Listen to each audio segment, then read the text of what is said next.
Assalamualaikum warahmatullahi wabarakatuh. Bertemu kembali di channel Gus Adin Teach. Yang kali ini kita akan bersama-sama membahas soal pada bab 1 mata pelajaran informatika, yakni informatika dan keterampilan generik untuk siswa SMP kelas 7 semester 1. Oke, kita langsung ke soal yang pertama.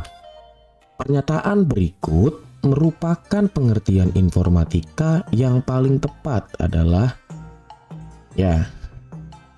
A. Informatika merupakan bidang ilmu yang berkaitan dengan pemanfaatan komputer dalam kehidupan sehari-hari. Yang B.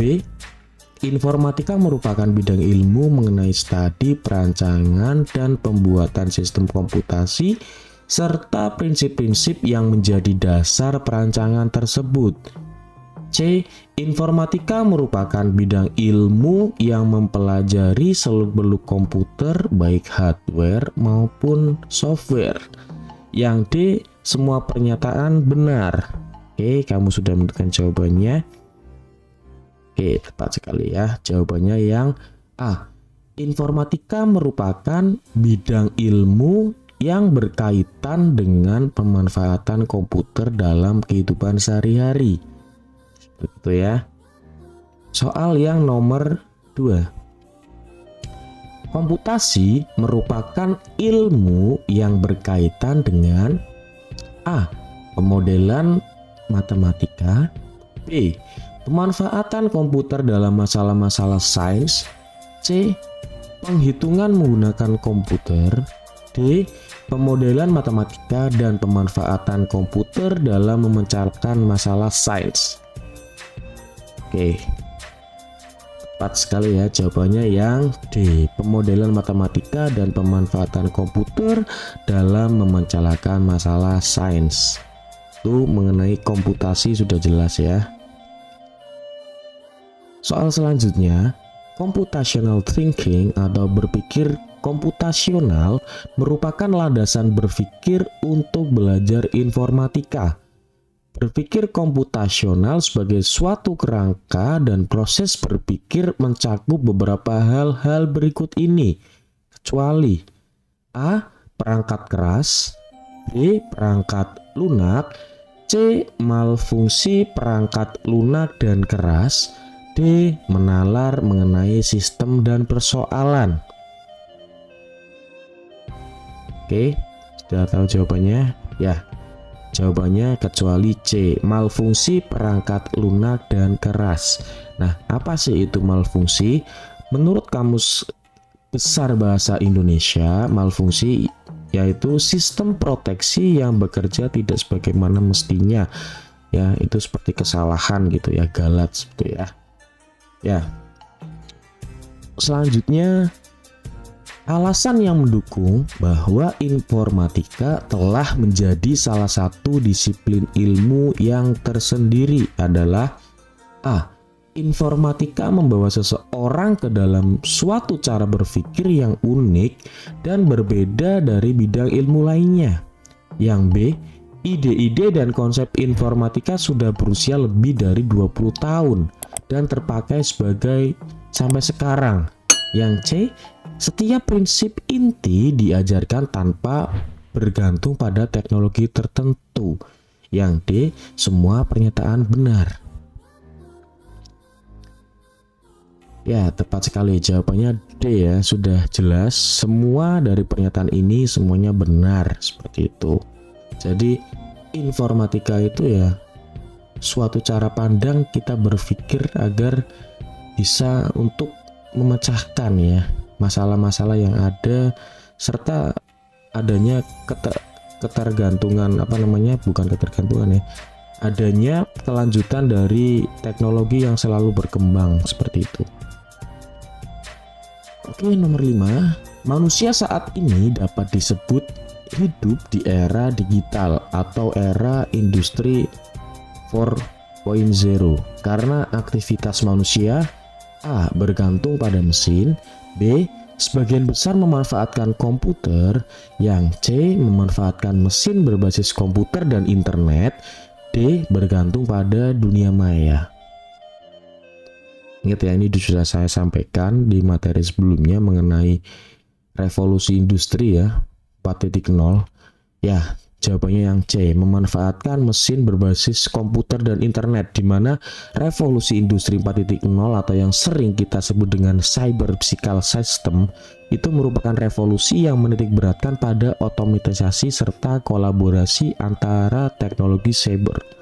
Nah, perlu kalian ketahui ya, perkembangan dari revolusi industri ini dimulai dari 1.0 ya, di mana adanya mekanika dan beberapa energi dari air ya yang digunakan, kemudian lanjut ke industri 2.0 di mana adanya produktivitas ya yang secara besaran berhubungannya dengan kelistrikan. Kemudian 3.0 ya itu mengenai elektronik dan IT system. Jadi semuanya sudah menggunakan otomatisasi. Nah, sedangkan yang keempat ini yang sedang kita jalani di 2022 ini mengenai cyber physical system. Jadi semuanya sudah menggunakan mode atau otomatisasi dengan teknologi cyber. Nomor 6, masyarakat sekarang ini disebut masyarakat 5.0 atau Society 5.0 dalam kehidupannya karena A. Hidup berjauhan dengan orang lain secara sosial. B. Sebagian besar memanfaatkan komputer dan internet dalam dunia maya. Yang C.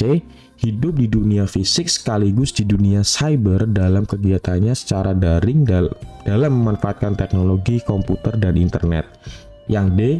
Sangat bergantung pada dunia cyber dalam menjalankan kehidupannya sehari-hari.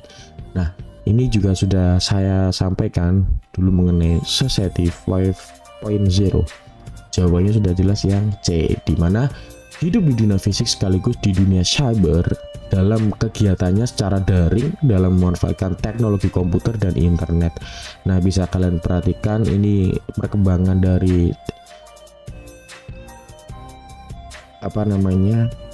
perkembangan sosial masyarakat ya, dari 1.0 sampai sekarang 5.0. Oke, sudah jelas. Soal selanjutnya, belajar informatika sangat penting menghadapi situasi di masa mendatang. Hal ini dikarenakan A. Peran teknologi yang akan menggantikan peran manusia dalam segala bidang. B. Adanya pekerjaan baru berbasis teknologi yang mungkin ada di masa mendatang, namun sekarang belum ada. Yang C. Pencipta teknologi yang semakin dibutuhkan di masa mendatang. Yang D. Semua jawaban benar.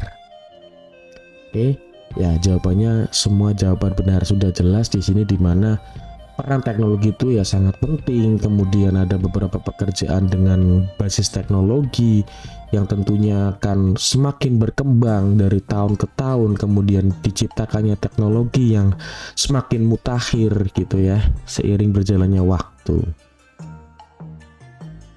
Soal selanjutnya, kegunaan pelajaran informatika bagi generasi mendatang adalah A. Kemudahan dalam menggunakan komputer. B. Menyelesaikan pekerjaan dengan teknologi. C. Mengetahui cara membuat aplikasi teknologi untuk memudahkan aktivitas. Yang D. Jawaban A dan B, C benar. Ya, jawabannya yang D sudah jelas ya. Jadi semuanya itu merupakan kegunaan atau manfaat yang kita dapatkan ketika kita belajar informatika seperti itu ya. Jadi kita bisa menyelesaikan pekerjaan dengan mudah dengan bantuan adanya teknologi. Teknologi itu untuk memudahkan kita, namun jangan sampai teknologi itu menggantikan dari peran serta manusia. Yang jelas teknologi itu diatur oleh kita, bukan teknologi yang mengatur kita. Seperti itu ya. Soal selanjutnya, dilihat dari ruang lingkupnya, informatika dan TIK ini memiliki perbedaan. Pernyataan yang tepat adalah A. Informatika merupakan salah satu bagian dari ilmu TIK. B. TIK merupakan salah satu bagian yang dipelajari dalam informatika. Yang C, TIK lebih mempelajari ke dalam teknologi terapan kehidupan sehari-hari, sedangkan informatika merujuk pada kekhususan ilmu teknologi tertentu. Yang D, TIK lebih berhubungan ke dalam terapan ilmu komunikasi dan informasi manusia dan lingkungannya, sementara informatika berhubungan ke dalam pemecahan masalah teknologi sehari-hari. Ya, ini juga sudah pernah saya sampaikan. Ya, jawabannya yang B sudah jelas ya, di mana TIK itu merupakan salah satu bagian yang dipelajari dari informatika. Nah, TIK ini salah satu elemen ya dalam kita belajar informatika seperti itu. Soal nomor 10, di bawah ini yang merupakan cakupan dari informatika adalah A. Berpikir komputasional, teknologi dan informasi komunikasi. B. Berpikir komputasional, TIK, teknik komputer, jaringan dan internet, analisis data. Yang C, berpikir komputasional, TIK, teknik komputer dan jaringan komputer dan internet, analisis data, algoritma dan pemrograman. Yang D, ya ini lebih komplit ya, jawabannya jelas ya.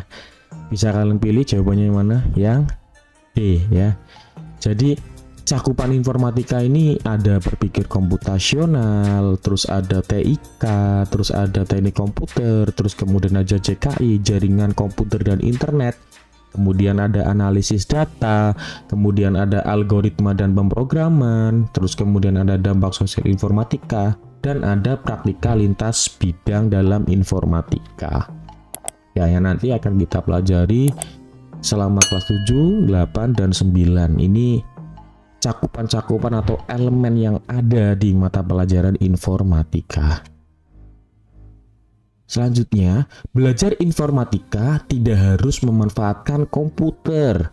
Hal ini dikarenakan tujuan penting dari belajar informatika adalah A. Memahami cara kerja komputer dan sistem digital berbasis komputer. B. Menyelesaikan masalah-masalah menggunakan coding-coding tertentu. C. Mengetahui sistem yang bekerja dalam sebuah terapan alat. D. Melaksanakan kegiatan yang tepat guna berkaitan dengan teknologi.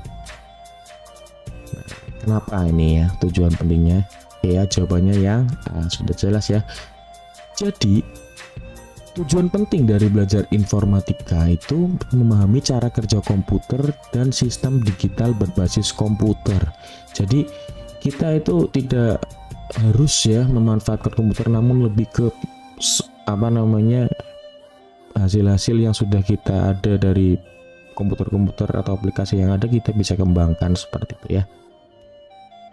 Soal selanjutnya, proses memahami cara kerja komputer dan sistem digital berbasis komputer dapat dilakukan dengan A. Permainan, B. Simulasi, C. Permainan dan simulasi, D. Permainan, simulasi, dan kegiatan tanpa komputer. Ya, silakan kalian jawab. Jawabannya D ya. Permainan, simulasi, dan kegiatan tanpa menggunakan komputer atau unplug ya. Seperti itu. Soal selanjutnya, problem solving merupakan suatu upaya untuk mengatasi suatu keadaan atau situasi yang harus diselesaikan.